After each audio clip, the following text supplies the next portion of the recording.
Hello, everybody. This is Hour of Healing, and we're back again with another topic, another interesting topic. And the theme for today's topic is a sure thing.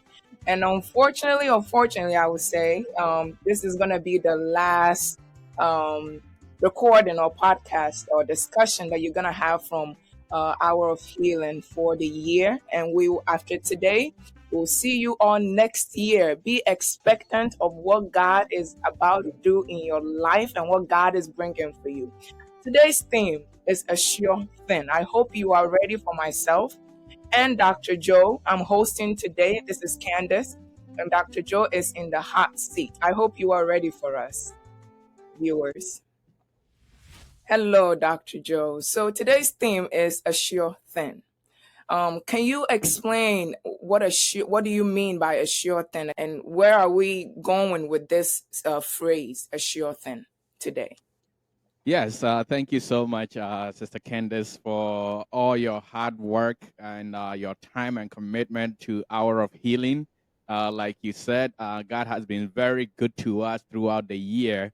And as I was sharing with you, this is, I think, almost our 50th recording for this year alone. And God has been very good to us. Yes. But a sure thing, really, today, like you said, can apply to many things. But our focus today is in the perception or in the area of success. Okay. Yes, we have talked about healing for so many months, Yeah. receiving healing, giving healing. And today, as we start the recording of our last episode or topic, we are talking about a sure thing. Because, Sister Candace, there are many things in life that appear to be mysterious or that we Mhm. consider to be impossible Right. or beyond reach. But Hmm. may I submit to you humbly that things appear mysterious or impossible only based on our level of understanding or knowledge. I As a matter agree. of fact, Sister Candice, I will tell you that age alone, just aging from year to year, Hmm. demystifies so many things in our life. Mm. Like when we are children, we believe in tooth fairies, we believe in Right. so many other Santa Claus. things. Yes. And then as we aging alone, because we are gaining more knowledge, that demystify that idea of tooth fairy. And Right. so there are so many things that we see it seems to be mysterious, and I think that success or the principles of success is one of these things. So our focus today will be on some of the basic things on success, or I should say good success, Okay. because as we will find out in our conversation, not all success is good. And Mm. so we are very grateful for God, all the truths that He reveals to us and Yes. the gifts that He gives us each and every week. And I pray and hope that today you will finish listening to our episode, both part one and part two, knowing that your success in life is a sure thing. Thank you. Wow, that's very powerful. And Dr. Joe, I really like that you said there could be like a bad success. And that's one of the things that many a times when we hear good words, like, like even the word good itself, there could be bad good. When we hear positive, I should say positive words and positive things, we always connote that to good, but sometimes there's a little side to it. There's other sides to these positive things. So I really like that you mentioned that. And and I also like the concept of mystery, how certain things to us we feel like it's so far, far ahead, it's so far out of reach. But with knowledge and with understanding, they come in real focus and they become in our reach. So what is success that we are talking about today? What is success? And why do you even say good success?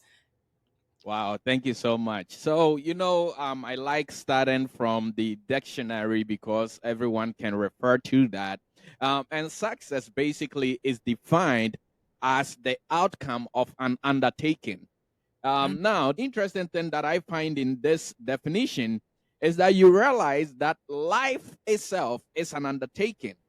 And I say that because life is a duration of time, as we have talked about previously on times and seasons, that everybody's life is a duration of time that you have to fulfill a particular task, Mm. which in our conversation we will call purpose.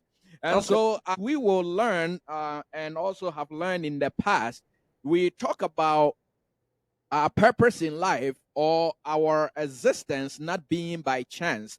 I think one of the conversations that I will certainly employ our listeners to go back to is our conversation on providence. Okay. It's unfortunate to think of anyone's life in this sphere that we call Earth. It's unfortunate to think of anyone's life as a series or a compendium of chaotic events. Everybody's life has a purpose to it. True. And so it's one of those things that we are going to be going into. But I say all that because success, my listener, has a direct correlation to your purpose.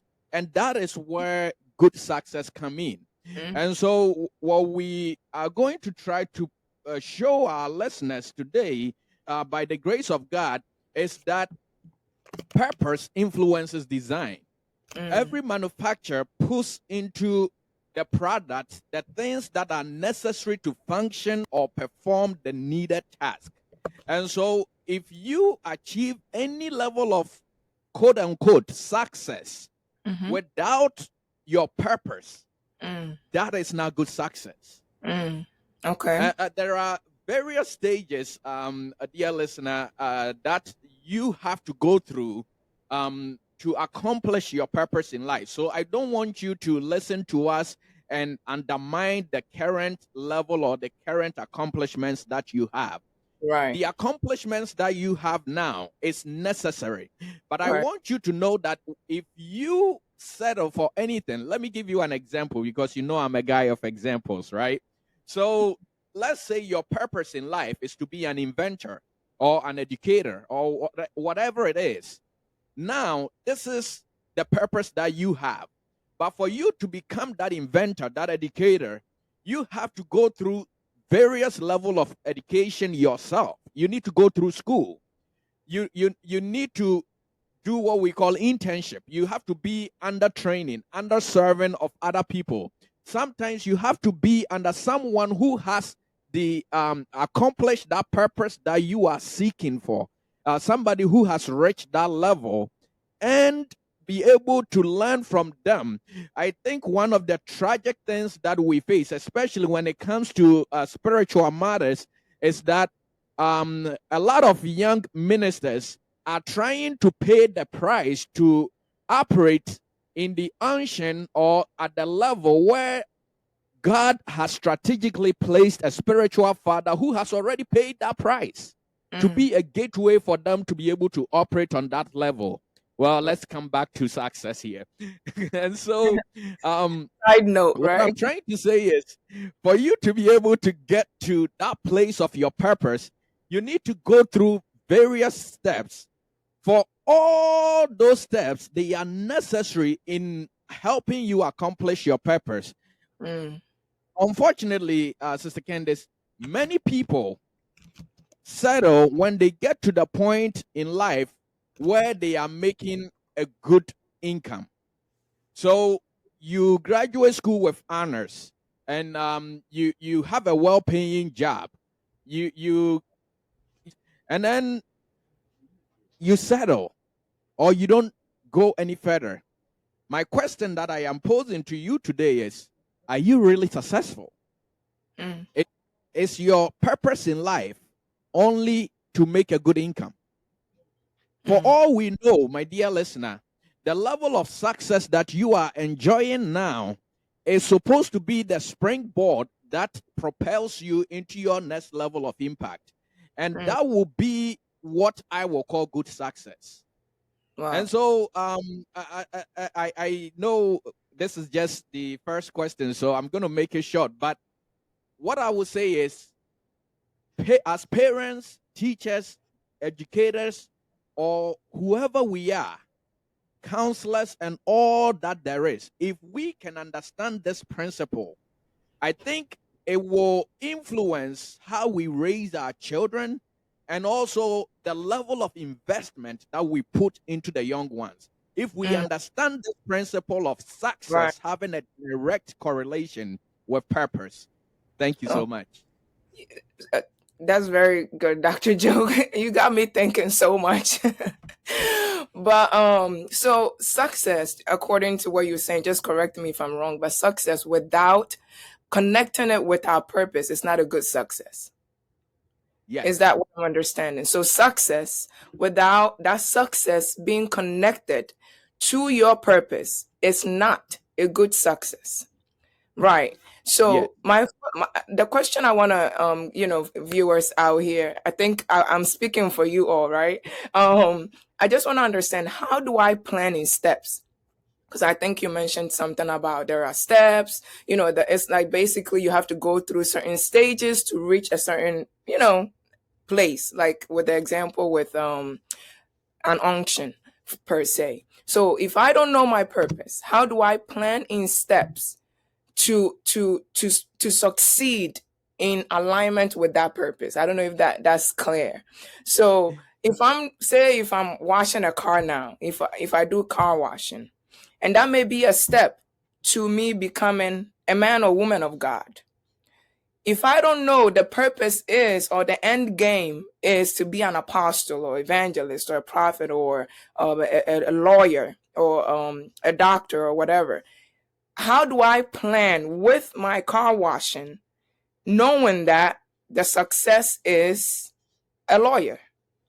So must I seek to find my purpose first before I plan towards my success, for that success to be a sure thing? Well, Well, thank you. That's a powerful question, and honestly, that's the core of our conversations today. So we will be answering this question in detail throughout our conversation.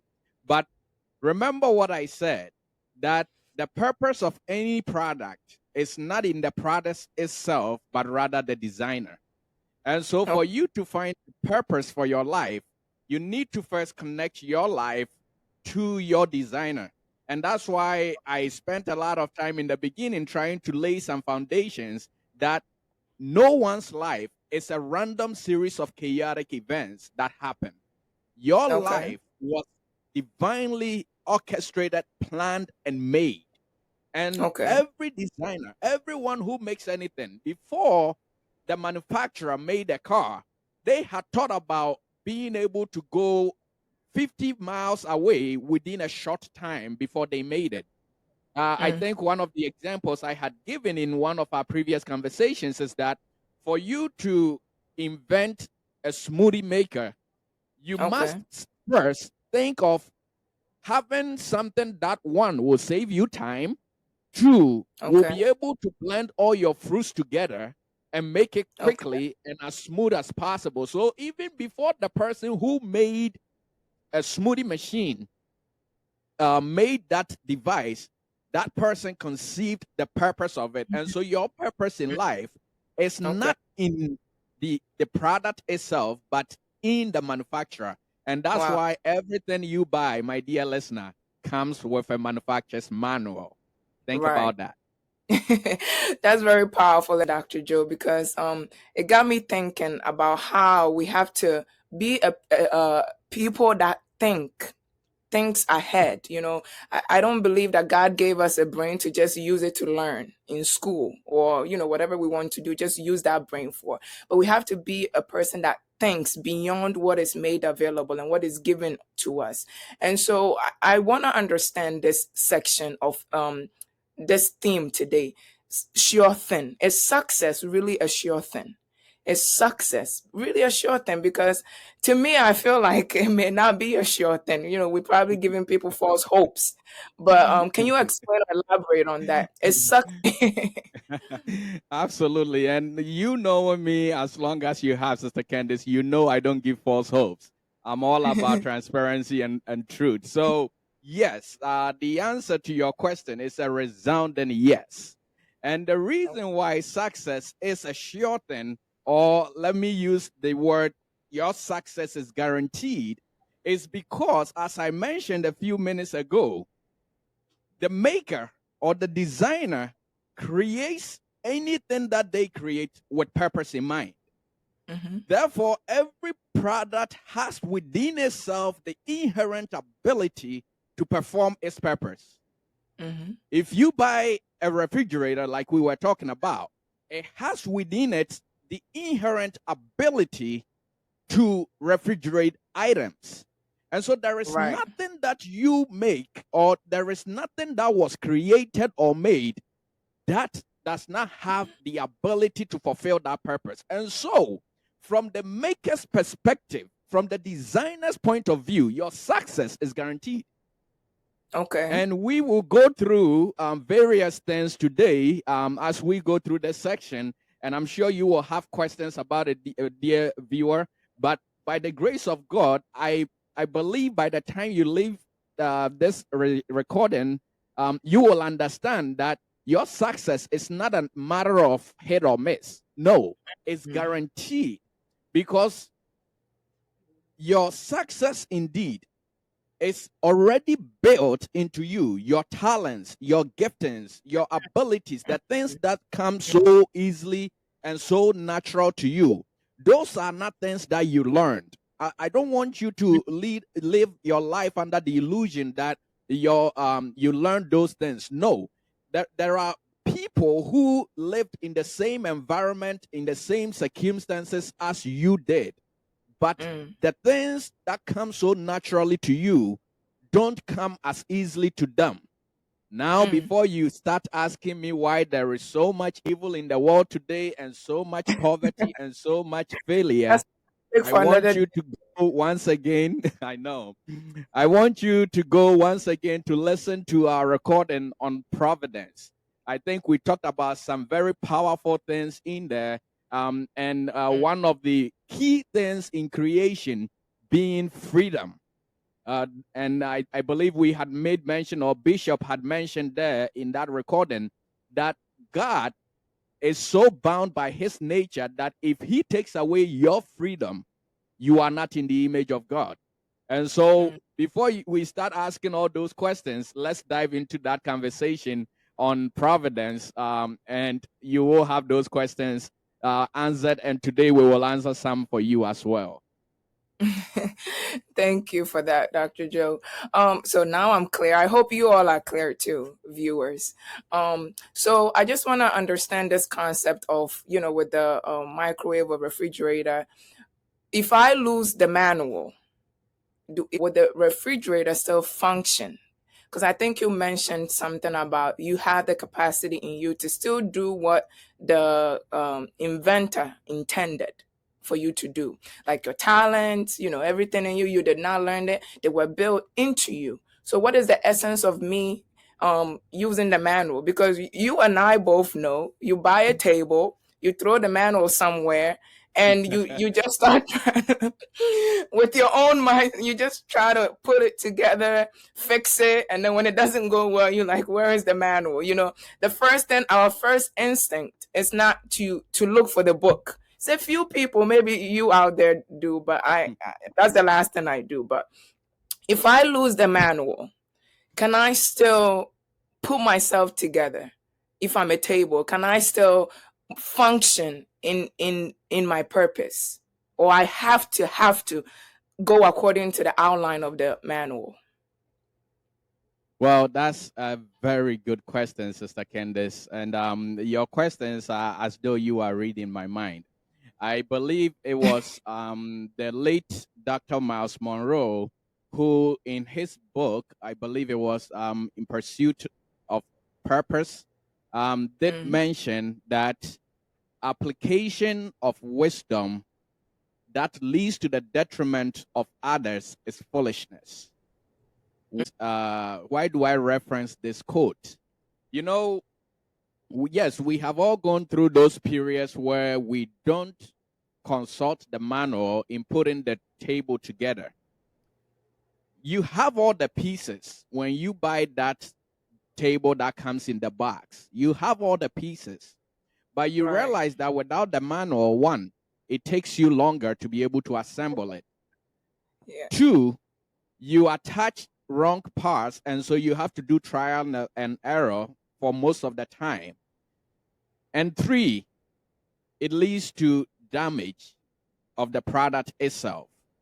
Yes, the giftings and the talents are there, but if you detach from the source or the maker or the manual, you will use your giftings and your talents to cause detriment and harm to humanity.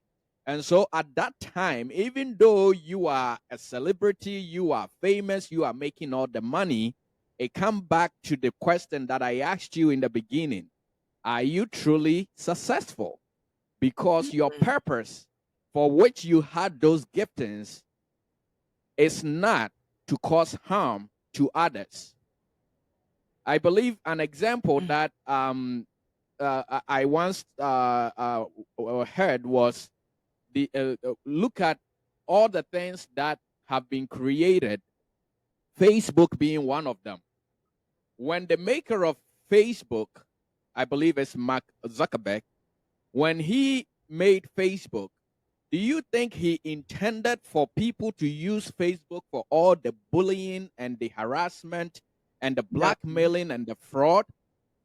But Nope. because the purpose for which he made it, we have deviated from it. Now we have the creation that he made, and we are using it for all these negative things that he did not intend for us to. And so, back to that, the late Dr. Miles Monroe's quote, we have all those resources, we have the platform available to us, but applying it the wrong way is foolishness because we're using it to cause harm when the intention of the creator was to bring good to humanity. And so, my dear listener, my question to you is this, or my statement is this: show me your purpose, and I will tell you if you are successful or not. That is so beautiful. But how do we get good success? I think it ties in everything you just said. But this question will, I think, bring out a certain aspect that we are missing. How do we get good success? Because I think you kind of elaborated on it, or what you were saying kind of touched on it. But can we hit hammer on the nail? How do we get good success? Well, that's a great question. And Sister Candace, before I go into talking about how we get good success, please permit me for the remainder of our recording on part one to talk about how success is measured. Let me list a few because I think that will tie in a lot to how we get good success. And the reason is because I think if we don't know how to measure a thing, it's very Mm, difficult for us to know even when we have attained it. And so there are, I will list about 5 dimensions or 5 ways that success can be measured. And then we will be able to, I'm pretty sure this will take us to the end of part one. So we'll be able to pick up on part two with the question how we get good success. okay. I'm pretty sure there are a lot of ways to measure success out there.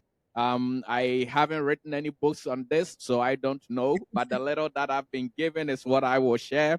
And so the ways we, like I said, I'll give 5. One of the first ways we measure success is through our spiritual growth. Mm, You cannot have good success or true success and be lacking in your spiritual growth. What do I mean by that? You know, I have this saying that I usually will joke with pastors about, that if today the most famous person in the world becomes a Christian, they are a babe, going by the principles of the Bible. So let me use the most powerful person in the world right now, the president of the United States. Right. If the president becomes a Christian today, he comes to your church, lifts up his hands, and says, Lord Jesus, today I accept you as my Lord and Savior. Come and be the control of my the controller and the defender and the guide and the director of my life. Please, I'm not saying that our president is not a Christian. I know President Biden is a Christian. That's why I'm using him as an example. But if he comes to your church today and makes that decision, from your perspective as a leader, as a pastor, as an elder of the church, he is a babe who needs to be nurtured to grow in Already. God. And so you cannot be successful and neglect your spiritual growth. I know I said I'm just going to list them, so I'm going to be brief and go to the next one here. The second aspect that I think is very key in measuring our success is our health and wellness. And I say that because God, in His own design and wisdom, has given every single person one body, one human body per lifetime. Yep. Trust me, dear listener, we have had people who have been anointed, people who have raised the dead, people who are able to breathe and diseases go away. But because they did not take care of the body, or when their body got to the point where it had deteriorated enough, the body could not hold the spirit in this world. And so your success, your good success, also is very paramount on your health and your wellness. And that is your physical, your emotional, and your mental being. You can see your doctors and they will tell you more about that. All right. The next aspect is where I see a lot of controversy, and that is financial well-being. You cannot be successful and be poor. Now, I know poverty is a very broad topic. We have poverty in spirit and poverty in flesh. But as far as, my dear listener, this cosmos is concerned, you will need money to be able to do whatever it is that your purpose is. You can give me any purpose that you have, and I will humbly suggest to you that you will need money. You will need money to build that church. Yep. In fact, you will need money to buy your first megaphone to be able to talk or to preach to the masses. Yep. You will need money to put gas in your car to be able to go on your evangelism trip. You will need money to put you through school. You will need money to be able to put a roof over your head. I say this with all humility, not because I want to downplay anyone who is stricken by poverty or hardships right now. But I want you to understand, my dear listener, that poverty makes the most influential of people be neglected and rejected by society. Yeah. You can be at the core the most influential of people, but if you are poor, may I submit to you that your words don't go far. Because people look at you and right away they ask themselves, what is the financial evidence of his good success? Yeah. And I said this is controversial because this is, I think, one of the things that has led to a lot of our pastors becoming greedy, because they focus so much on the financial well-being that they begin to neglect every single thing. But do you realize that your health and wellness also is dependent on your financial well-being? So please, we are not saying that if you are going through a hard time where money is a hard commodity to come by, I'm not saying that you are a failure in life, but rather I implore you to listen to my words and use them as the motivation and the measure of the success that you have inbuilt in you, so that you come out of that situation, that poverty. I Mm, remember I once heard a story about a very powerful preacher who went to do a crusade and saw the move of God so powerful. The cripples getting up from their chairs and things like that. And then at the end of the crusade, they couldn't pay the musicians or the instrumentalists and the people they had hired to bring the generator and all those things.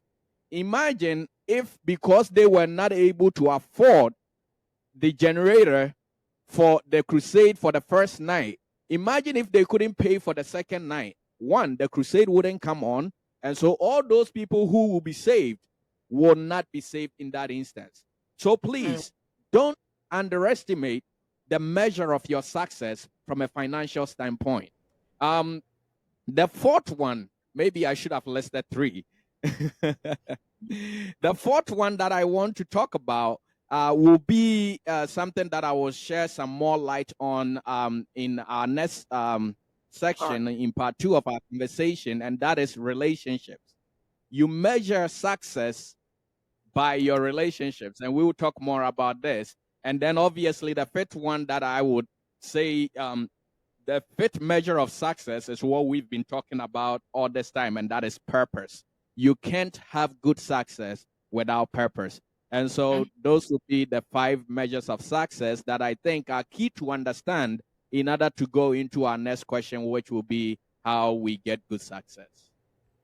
That is very powerful, Dr. Joe. And I'm over here sitting down thinking this needs to be a topic on its own.